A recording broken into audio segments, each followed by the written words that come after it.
Я календарь переверну и снова... Нет, не 3 сентября, а уже 5 октября. Вот так стремительно в нашу жизнь ворвался 2-й месяц осени. Помните, чем ниже температура за окном, тем сильнее поток положительной энергии от студии 11. Именно ее в ближайшие 20 минут мы и будем транслировать на ваши экраны. И вот они, главные темы первой части этого выпуска. Они дают нам знания и жизненные ориентиры. Во всем мире отмечается День учителя. Как избежать стресса во время учебы? О программе адаптации для семиклассников расскажет эксперт. Грациозность и физическая сила. Все самое интересное о занятиях на пилоне. Сегодня, 5 октября, во всем мире отмечается День учителя. Это профессиональный праздник всех работников сферы образования. Дорогие учителя, мы с большим почтением относимся к вашим трудам и заслугам. Ведь именно вы являетесь проводником в мир интересной жизни, полной знаний и открытий.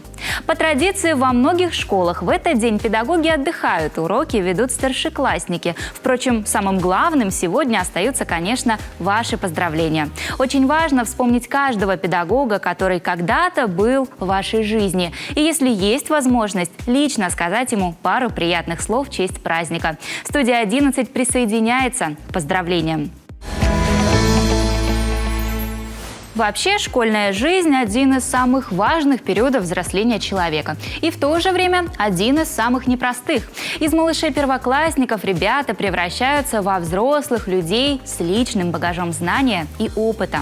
Без проблем и стресса, конечно, не обходится. Справиться с трудностями школьной жизни помогает грамотная адаптация. О программе для семиклассников накануне узнал мой коллега Андрей Кабишев. Ирина Федоровна, здравствуйте, рада видеть вас. Здравствуйте, Андрей. Сегодня мы поговорим об адаптации семиклассников. Вот чем разнится адаптация семиклассников от первоклассников? Ну, дело в том, что у первоклассников более радужное восприятие школы. Для них это абсолютно новое явление. Они с удовольствием идут в школу. А для семиклассника уже много понято про школу, что это очень долгий период. И у семиклассника есть еще очень большая ключевая задача этого возраста – разрешить подростковый кризис. Вот в чем суть вообще этой адаптации семиклассников? На что стоит обратить внимание? Ученики 7 и 8 классов могут поступать в классы с углубленным изучением различных предметов и даже в учреждения с углубленным изучением предметов. Таким образом, вся 7-я параллель и 8-я частично оказывается в ситуации новичка. А если это абсолютно новый класс, то там все новички. И, конечно же, дети испытывают физиологический стресс, который делится на 3 этапа. Первый этап – это ориентировочный. Его можно сравнить с помещением человека, любого, даже взрослого, на железнодорожный вокзал. То есть, когда мы заходим в новое место, мы не знаем, что там будет. Нам нужно сориентироваться, нам нужно посмотреть на лица, занять свое место и что-то сделать, какие-то очень важные дела. Точно так же и дети, которые попадают в новый коллектив, как раз ориентировочная фаза, которая держится примерно 4 недели, занимает у семиклассников огромное количество энергии. Второй этап – приспособительный, когда спустя 4 недели подростки уже поняли, с кем они будут учиться. Они изучили лица учителей, изучили их реакции и проявили собственные реакции к этим людям.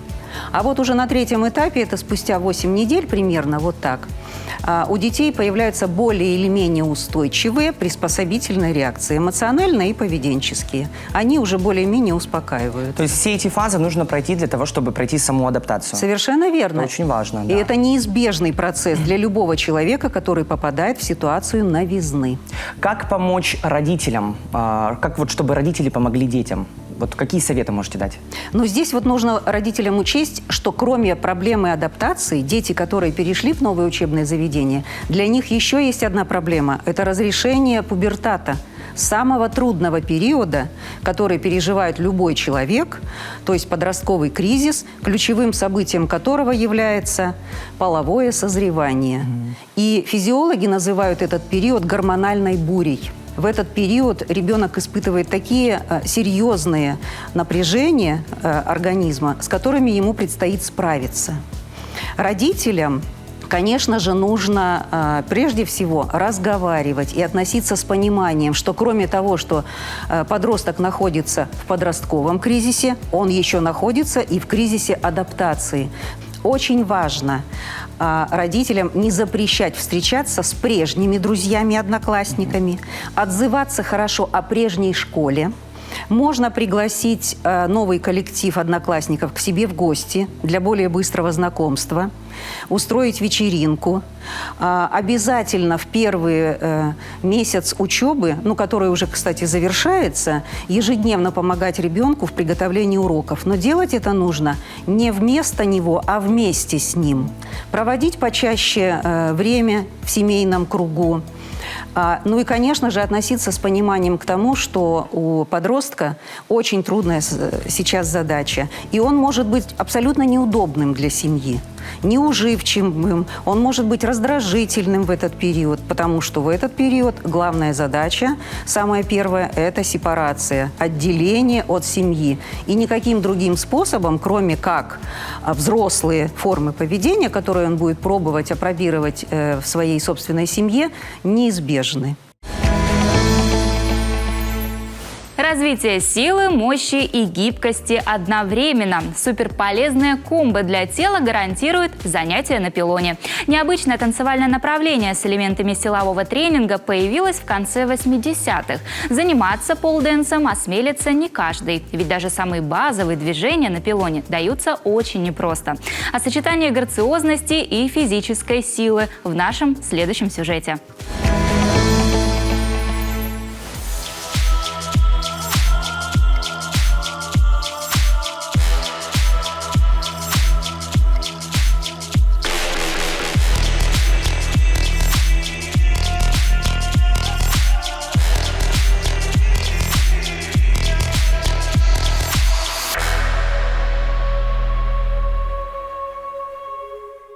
Сегодня мы в гостях у Оксаны Трубецкой, профессионального танцора и тренера. Оксан, привет! Давай поговорим о таком направлении, как пол-дэнс. Я знаю, что у него два вида – экзотик и спорт. Чем они отличаются? Я уточню, 3 вида направления. Еще есть номинация «артистик». Пол-дэнс сам по себе – это акробатика на пилоне. То есть это именно физкультура. А экзотик, там больше встречается все-таки пластика. То есть весь акцент ставится на музыку, на хореографию и танцуется зачастую на высоких каблуках. Есть еще номинация такая у нас «артистик», где уже ты в неком каком-нибудь образе, ближе который к тебе, то есть исполняешь трюки, но вместе с хореографией.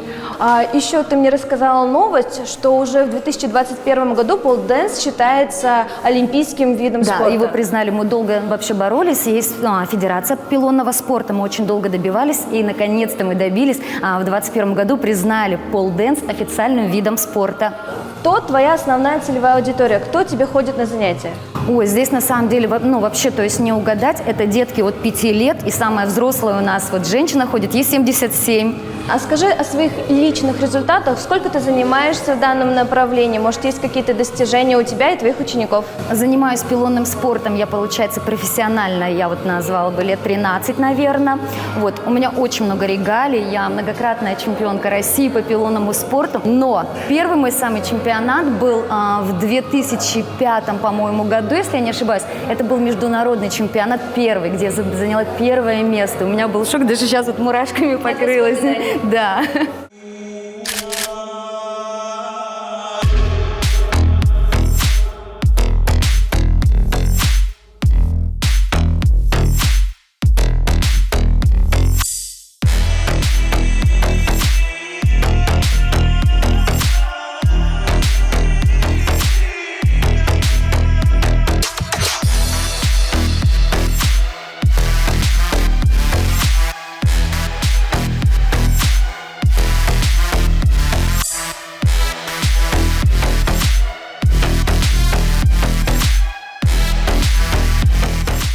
Под коленочкой, раз, и поехала. Отлично, элемент называется прищепка.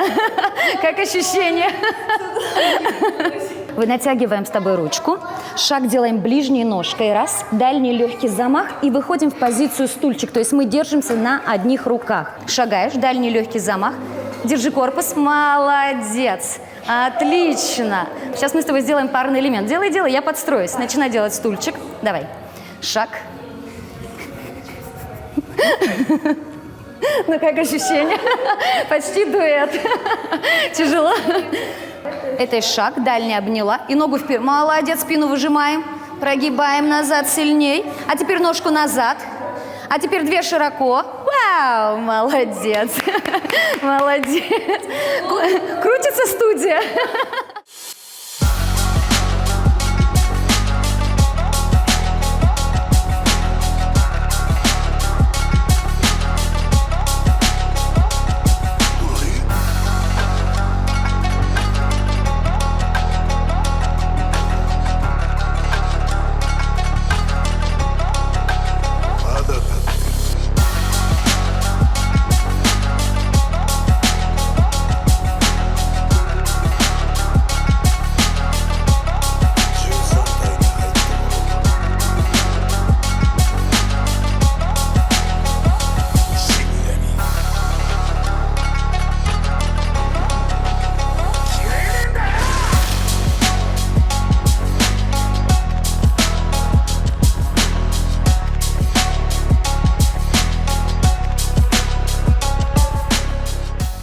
Оксана, это было просто головокружительно. Даже за эти несколько минут у меня уже чувство, что все тело подтянулось. Прекрасное ощущение. Скажу однозначно, пробуйте, это очень крутое направление. И вот мы ровно на экваторе нашей программы. Предлагаем прерваться на некоторое время, заварить себе горячего чая и сделать небольшую гимнастику для глаз. Ведь впереди еще 10 минут полезного контента. Не переключайтесь.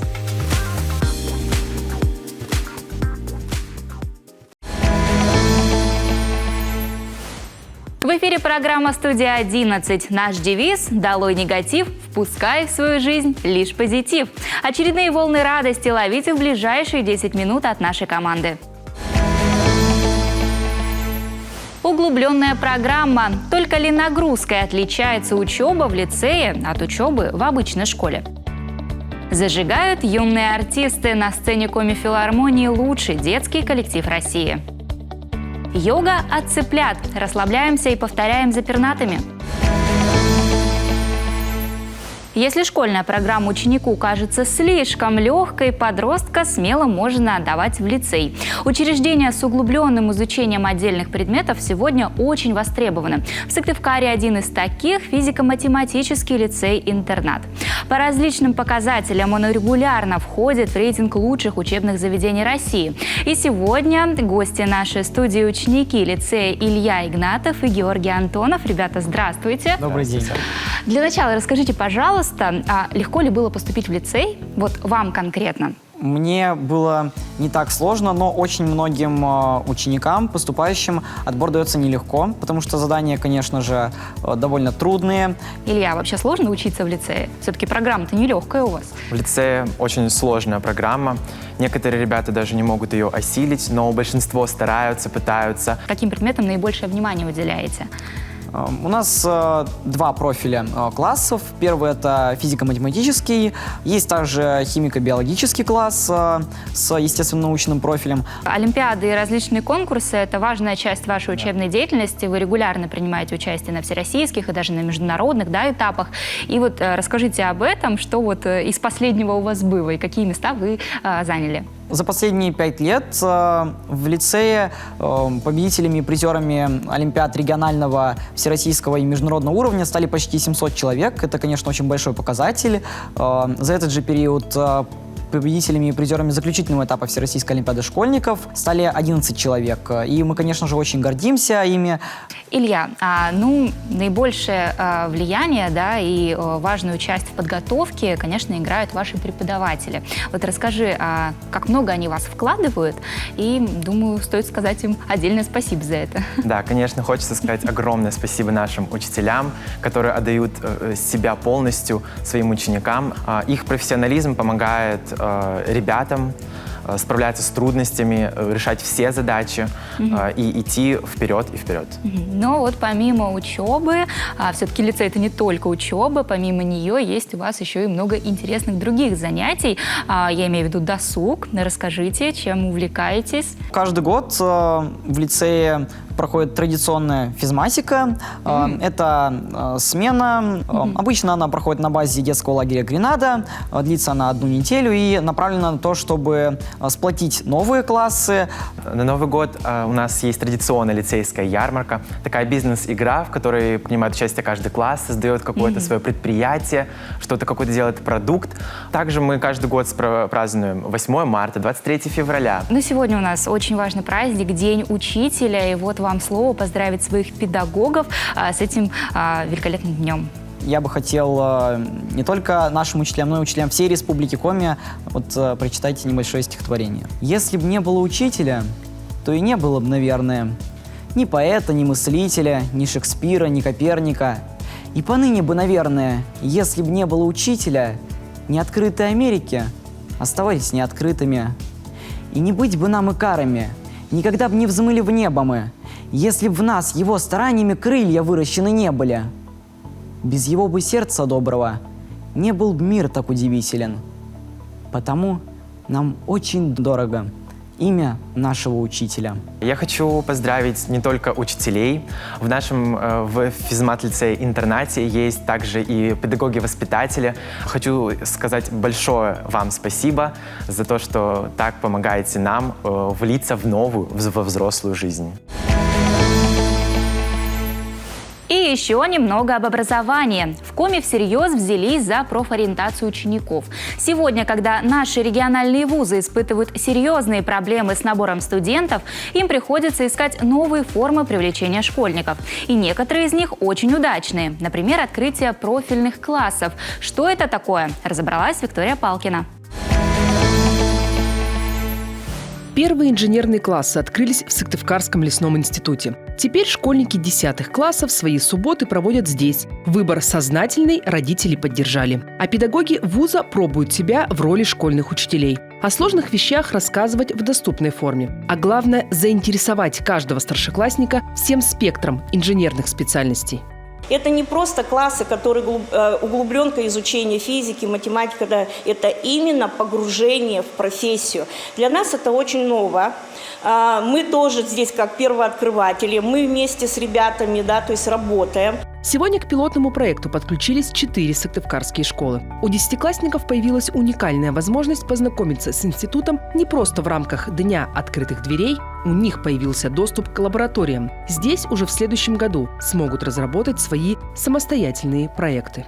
Главная цель – это подготовить для нашей страны хороших инженеров, которые практически помогут поднять все, так сказать, сложные моменты в экономике нашей страны.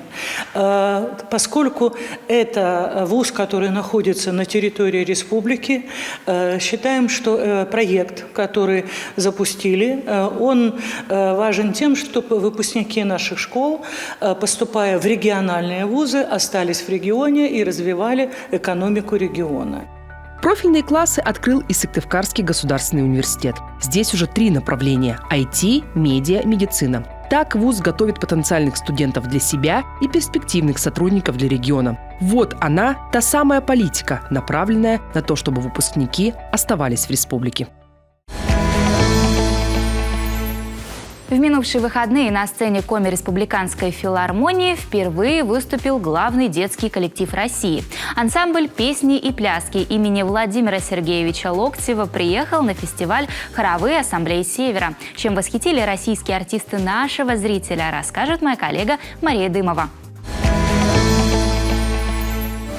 Ансамбль имени Локтева уникален. Это единственный в мире детский коллектив, состоящий из хора, оркестра и хореографической труппы. 85 лет назад он был создан Александром Александровым, тем самым композитором, который написал музыку к гимну нашей страны.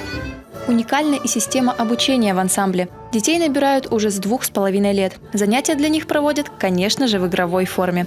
Педагоги устраивают музыкальный детский сад, где можно поиграть на инструментах, попеть и потанцевать. Программа для самых маленьких артистов разрабатывается совместно с психологами. Главный принцип – не навреди. В 6-7 лет ребята переходят в основной состав. Это та небольшая группа, которая дает концерты. Всего в ансамбле около 2000 детей. От детей идет какая-то совершенно, вы знаете, вот какая-то теплая энергетика. Ну, представьте, когда к тебе летит там какой-то вот этот клоп, обнимает тебя и кричит: Леонид Михайлович, вы президент. Здесь есть, в отличие от взрослых, ну, не будем лукавить, потому что взрослая артистическая среда, ну, она весьма специфична. А наша среда, она абсолютно искренняя, она добрая. И это, в принципе, вот это наша атмосфера, которая даже, когда заходишь, так, по запаху чувствуешь, у нас хорошо. Эту атмосферу чувствуют не только зрители, но и сами участники ансамбля. Преподаватели помогают, поддерживают и любят своих воспитанников. Они словно вторые родители для юных артистов. Как не спешить в такой коллектив? В ансамбле очень неповторимый дух, то есть это такой дружеская атмосфера, когда тебя все ждут, тебя все любят, тебя все обнимут. Это просто отдельное, я не знаю, счастье, удовольствие, это замечательно. А также мне очень нравится наш репертуар, то, что мы поем. Вообще, в принципе, пение как дело, и в целом ансамбль это отдельное, как отдельный мир, отдельная вселенная, в которую хочется каждый раз вот прийти и снова.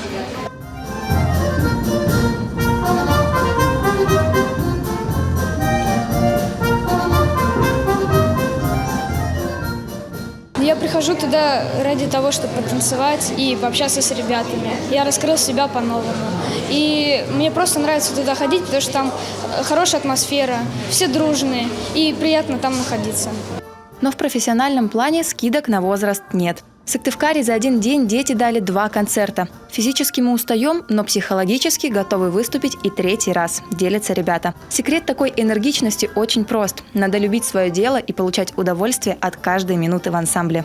Я думаю, что в постановке номера мне больше всего нравятся наши сводные репетиции. Это когда хор, оркестр и хореография репетируют вместе.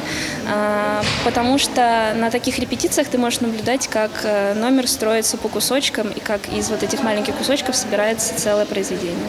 Преподаватели развивают в детях не только творческие навыки, но и знакомят их с лучшими образцами мировой культуры. Так в репертуаре ансамбля появились испанский и американский танцы. Но особое внимание, конечно, наследию России. В этом году ансамбль имени Локтева совместно с творческими коллективами Москвы поставил спектакль «История разведки. История страны». В нем рассказ о работе российских разведчиков после ядерной бомбардировки Хиросимы и Нагасаки. Я не знаю, кем они будут. Артистами единицы. Но то, что они будут достойными гражданами страны, это 100%.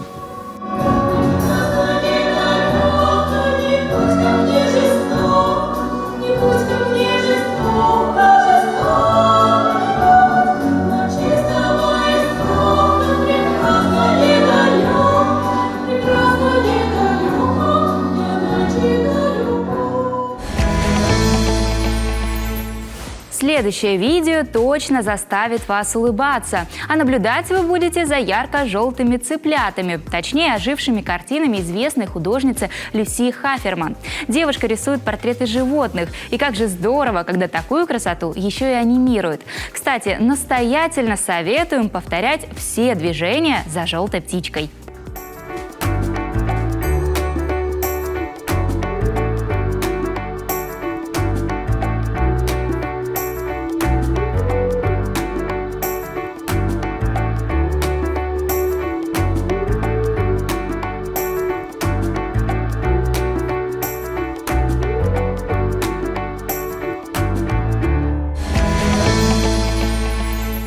На этом у нас все. С вами была студия 11. Продолжим заряжать будни оптимизмом уже завтра. Не пропустите новый выпуск нашей программы в это же самое время. Ну а сейчас мы с вами прощаемся. Пока-пока!